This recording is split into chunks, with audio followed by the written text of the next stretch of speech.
Welcome to Kanishka IAS. I'm Mahender Reddy.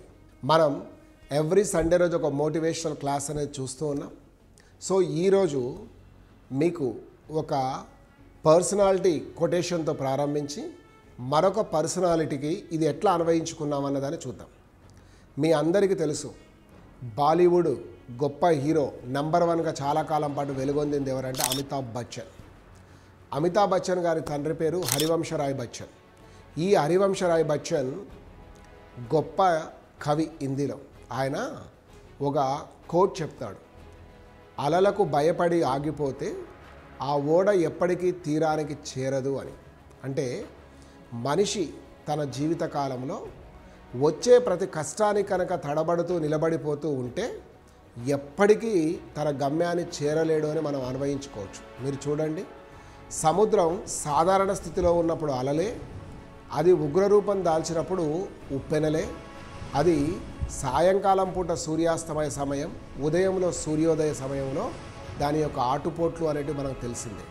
వాటికి భయపడుతూ కనుక ఉంది అంటే ఓడ నడిపేవారు కానీ ఓడ కానీ ఎప్పటికైనా అది గమ్యాన్ని చేరుతుందా? ఈ అలా ఇంత పెద్ద ఆటంకం అయిందని భయపడదా? అలాగే ఒక ప్రపంచ ప్రఖ్యాతిగాంచిన క్రీడాకారుడు తన బాల్య దశలో హార్మోనల్ ఇంబ్యాలెన్స్ వల్ల గ్రోత్ కెపాసిటీ అని కోల్పోయి ఎన్నో ఇబ్బందులు ఎదుర్కొన్నవాడు అన్నది మీకు తెలుసా? ఫుట్బాల్ అనగానే మనకు గుర్తొచ్చేది లాటిన్ అమెరికన్ దేశాలు, అదేవిధంగా యూరప్ కంట్రీస్. ఇందులో లాటిన్ అమెరికాకు ఫుట్బాల్ను పరిచయం చేసింది ఐరోపియన్లే. చూడండి ఆ క్రీడాకారుడి యొక్క స్థితి. జన్మించిన 4 సంవత్సరాలకి, అంటే తన తల్లిదండ్రులకు 3వ సంతానంగా జన్మించి తన వయసు 4 సంవత్సరాలు ఉన్నప్పుడు ఫుట్బాల్ క్లబ్లో చేరాడు. నిజమే, కారణం తండ్రి ఆ ఫుట్బాల్ క్లబ్లో ఒక ఉద్యోగిగా ఉండడం కూడా. అలాంటి ఆ క్రీడాకారుడు 10 సంవత్సరాల వయసు వచ్చే నాటికి చాలా కొద్ది మందికి, మిలియన్లలో ఒకరికి కూడా ఉండని వ్యాధి గ్రోత్ ప్రాబ్లం. ఈ యొక్క పెరుగుదల అనేది లేదా ఎదుగుదల అనేది ఆగిపోయే ఒక వ్యాధితో సతమతమయ్యాడు. ఆ సమయం వరకు తను ప్రతిరోజు ప్లే గ్రౌండ్కు తీసుకొస్తున్నది అమ్మమ్మ. ఈ మెడికల్ ట్రీట్మెంట్ అయ్యిందో లేదో మొదలు పాపం ఆ పసివాడు ఆ అమ్మమ్మను కూడా కోల్పోయాడు. నిజానికి దిక్కుతోచని స్థితి, మధ్యతరగతి ఆర్థిక కుటుంబాలకున్న ఇబ్బందులు, ఎంతో అపురూపంగా పెంచిన అమ్మమ్మ, అదేవిధంగా అసలు భయంకరమైన వ్యాధితో బాధపడే ఈ కుర్రాడు తర్వాత కాలాలలో ప్రపంచ ఫుట్బాల్ రంగానే శాసిస్తాడు. ఎలా? ఆ కుర్రాడు ఎవరో కాదు, ఈనాడు ప్రపంచ ప్రఖ్యాతిగాంచిన అనేక మంది, ఎగ్జాంపుల్ పీలే లాంటి వాళ్ళ సరసన, డీగో మారడోన తర్వాత అర్జెంటీనా నుంచి వచ్చిన ఒక ఆనిముత్యం ఎవరు అంటే లియాన్ మెస్సీ. మెస్సీ అంటే తెలియని క్రీడా అభిమానులు ఉండకపోవచ్చు. రీసెంట్గా జరిగిన ప్రపంచ కప్లో మెస్సీ ఫుట్బాల్ కోసం ఆడితే మిగతా 10 మంది క్రీడాకారులు మెస్సీ కోసం ఆడారు.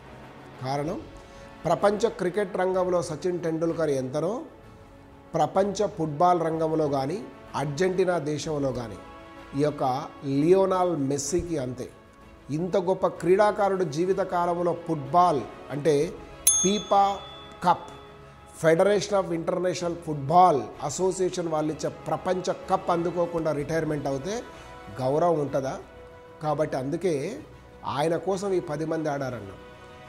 మొత్తం కనుక మనం చూస్తే చిట్ట చివరిగా ఆయన ప్రపంచ కప్ను అందుకోవడమే కాదు, ప్రపంచ క్రీడాకారుల సరసన ఒకటిగా ఉన్నాడు.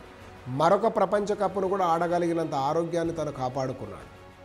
ఇక్కడ సాకర్, అరేబియా సాకర్లో కానీ క్లబ్లో, అదేవిధంగా ఐరోపియన్ క్లబ్లో కానీ, ఆ తర్వాత తన అర్జెంటీనా దేశానికి ప్రాతినిధ్యం ఎక్కడ వహించినా, నిజానికి ఒక ఫుట్బాల్ క్రీడాకారుడు కేవలం ఒక కాలుతో మాత్రమే బంతిని సరిగ్గా తన్నగలడు. కానీ లియోనాల్ మెస్సీ యొక్క గొప్పతనం ఏంటంటే ఈక్వల్లీ 2 కాళ్ళతో అంతే వేగం, అంతే ఖచ్చితత్వంతో ఆయన గోల్స్, పెనాల్టీ కార్నర్ కొట్టగలడు. చూడండి, ఎదుగుదల లేదనుకొని బాధపడిన వ్యాధిగ్రస్తుడు ప్రపంచ ఫుట్బాల్ను శాసించగలిగిన స్థితికి వెళ్ళగలిగాడంటే మనం ఎందుకు వెళ్ళలేం? మనం కూడా మన రంగంలో ఎన్నో ఆటంకాలు రావచ్చు. ఎగ్జామ్ ఆలస్యమై ఉండొచ్చు, ప్రిపరేషన్ సమయంలో అనారోగ్యం కలిగి ఉండవచ్చు, సమీప బంధువులకు ఆరోగ్యం బాగాలేకపోయి ఉండవచ్చు, కుటుంబ సభ్యులు అనేక ఇబ్బందులు ఉండవచ్చు.